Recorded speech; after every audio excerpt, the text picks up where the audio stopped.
జనరల్గా vote on account బడ్జెట్లో పూర్తి స్థాయి కేటాయింపులు ఉండకపోయినప్పటికీ కొత్త ప్రభుత్వం కాబట్టి సంపూర్ణంగా వారి యొక్క విధి విధానాలను రేపు ఫ్యూచర్లో రాష్ట్రంలో ఈ వచ్చే 5 సంవత్సరాల కోసం మరి ఎటువంటి కార్యాచరణ చేపడతారు, ఈ ప్రభుత్వం యొక్క ఓవరాల్ దృక్పథం ఏంటి అని తెలిసేటటువంటి బడ్జెట్ కాబట్టి మేము చాలా ఆశించినాం. వారు పెట్టినటువంటి అనేక మేనిఫెస్టోల్లో ఉన్నటువంటి అంశాలన్నీ కూడా మరి వాళ్ళ చెప్తారేమో. కేటాయింపులు ఇంపార్టెంట్ కాదు, కానీ వారి యొక్క అవుట్లుక్ ఎట్లా ఉంది, వారి యొక్క దృక్పథం ఎట్లుంది అనేటటువంటిది తెలుస్తుందని మేము అనుకున్నాం. ఉదాహరణకు చెప్పాలంటే మైనార్టీ సంక్షేమం విషయంలో బోలెడని మాటలు ఇదివరకు వాళ్ళు మాట్లాడడం జరిగింది. ఇమాంలు మౌజాన్లకు 10,000 ఇస్తాం, 12,000 ఇస్తామని చెప్పడం జరిగింది. సపరేట్గా పిల్లల కోసం తౌఫే తాలీం అనే కార్యక్రమాలు పెడతామని మేనిఫెస్టోలో చెప్పడం జరిగింది. కానీ వాళ్ళ మొత్తం మైనార్టీ సంక్షేమం కేవలం ఒక పారాగ్రాఫ్లో క్లోజ్ చేసేసి 2,000 కోట్ల రూపాయలు ఇస్తున్నామని చెప్పడం జరిగింది.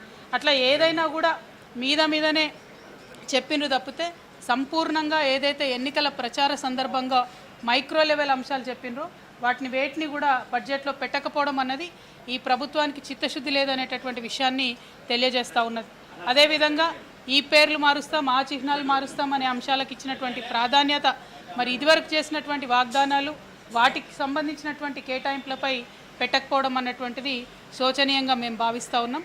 ఓవరాల్గా ఈ రాష్ట్రంలో కొత్తగా ఏర్పడినటువంటి ప్రభుత్వం పాత పేర్లను మార్చి కొత్త పేర్లను పెడతామంటున్నారు తప్పితే ప్రగతి యొక్క గేర్లు మార్చేటటువంటి విధానాన్ని వాళ్ళు ఎన్నుకోలేదు.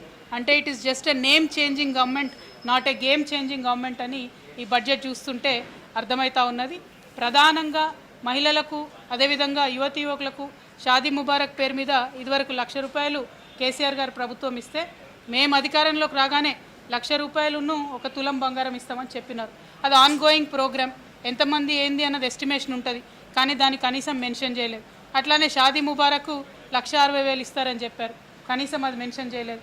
ఆశా వర్కర్స్ ఉంటే మిమ్మల్ని గవర్నమెంట్ ఉద్యోగులుగా చేస్తాము, 18,000 జీతాలు ఇస్తామని చెప్పినారు, అది కనీసం మెన్షన్ చేయలేదు.